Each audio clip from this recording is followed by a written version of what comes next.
이 접촉자들은 그럼 어떻게 관리되고 있는 걸까요?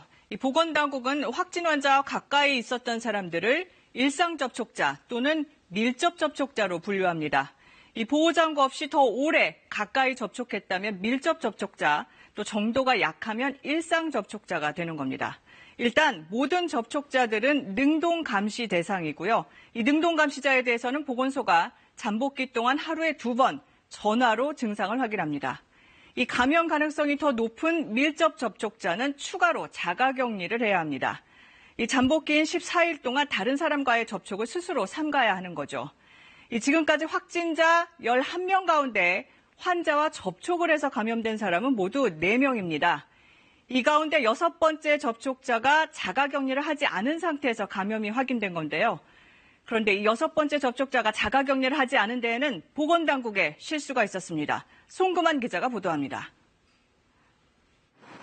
확진 판정을 받기 전 A씨는 지난 22일 지인 2명과 서울 강남의 음식점에서 저녁을 먹었습니다.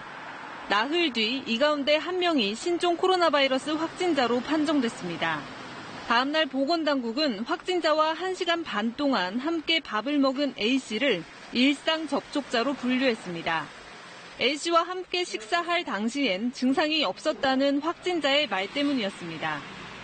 환자분은 저녁을 먹고 호텔로 돌아왔을 때부터 이제 발병을 하였다라고 말씀을 하셨습니다. 직전에 식사를 같이 하셨기 때문에 일단 일상 접촉자로 환자를 분류를 했던 그런 상황이었습니다. 이에 따라 A씨는 능동감시만 받고 자가격리 대상에선 제외됐습니다. 그러나 역학조사를 이어가던 보건당국은 A씨와 식사를 함께한 확진자의 증상 시작을 저녁 7시에서 낮 1시로 6시간 앞당겼습니다. 카드나 다른 동선에 대한 걸 추적조사를 하다 보니까 이분이 발병한 게 그날 당일 오후 1시 정도부터 증상이 발생을 한 걸로 그렇게 판단되고 접촉자의 숫자를 추가로 더 확대했다라고 말씀을 드렸습니다.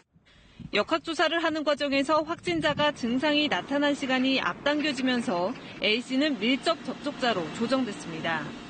하지만 능동감시 중으로 자유롭게 생활하던 A씨는 자가격리를 하라는 안내를 보건당국으로부터 듣지 못했습니다. 중앙방역당국이 밀접 접촉자로 재분류했지만 이게 일선 보건소에는 제대로 전달이 안 된 겁니다.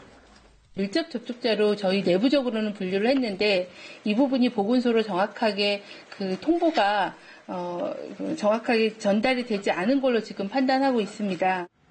보건당국과 지역 보건소의 접촉자 관리가 허점을 드러내면서 A씨의 가족 2명에게 3차 감염이 진행됐습니다. KBS 뉴스 송금환입니다.